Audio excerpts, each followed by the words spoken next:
ഇപ്പോൾ നമ്മളിപ്പോൾ പോട്ടിലൊക്കെ ആണെങ്കിൽ ചിലപ്പോൾ കെട്ടിക്കിടക്കാനുള്ള സാധ്യതയൊക്കെ ഉണ്ടാവും. അതൊക്കെ നിങ്ങൾ നന്നായിട്ട് ഒഴിച്ചൊക്കെ കൊടുക്കുക. അതുപോലെ തന്നെ ഡയറക്റ്റ് മഴ കൊണ്ട് നിൽക്കുന്ന ആ ഒരു പ്ലേസിൽ നിന്നൊക്കെ ഈ ചട്ടിയൊക്കെ മാറ്റി വെക്കാനൊക്കെ ശ്രദ്ധിക്കുക.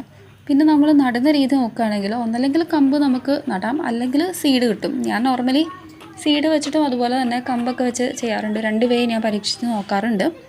അപ്പോൾ കമ്പ് എങ്ങനെയാണെന്ന് വെച്ചാൽ നമ്മൾ നന്നായിട്ട് കട്ട് ചെയ്തെടുക്കുമ്പോൾ അതിൻ്റെ ഒരു വൈറ്റ് കളേർഡായിട്ടുള്ള കറയുണ്ട്. ആ കറ ഫുള്ളി കളയാൻ വേണ്ടി ശ്രദ്ധിക്കുക. ആ കറയോട് കൂടി നമ്മൾ വെച്ചാൽ പിടിക്കില്ല കേട്ടോ, അഴുകിപ്പോകും. അത് നിങ്ങളൊന്ന് കെയർ ചെയ്യുക.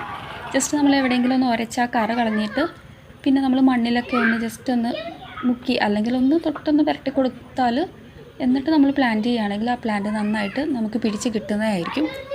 ഈ പ്ലാന്റിൻ്റെ ഒരു പ്രത്യേകത, മറ്റൊരു പ്രത്യേകത എന്ന് പറയുകയാണെങ്കിൽ തിക്കായിട്ട് ഇങ്ങനെ ഫ്ലവേഴ്സ് നിൽക്കും. അതായത് മാസങ്ങളോളം ഈ ഒരു ഫ്ലവേഴ്സ് നിൽക്കും.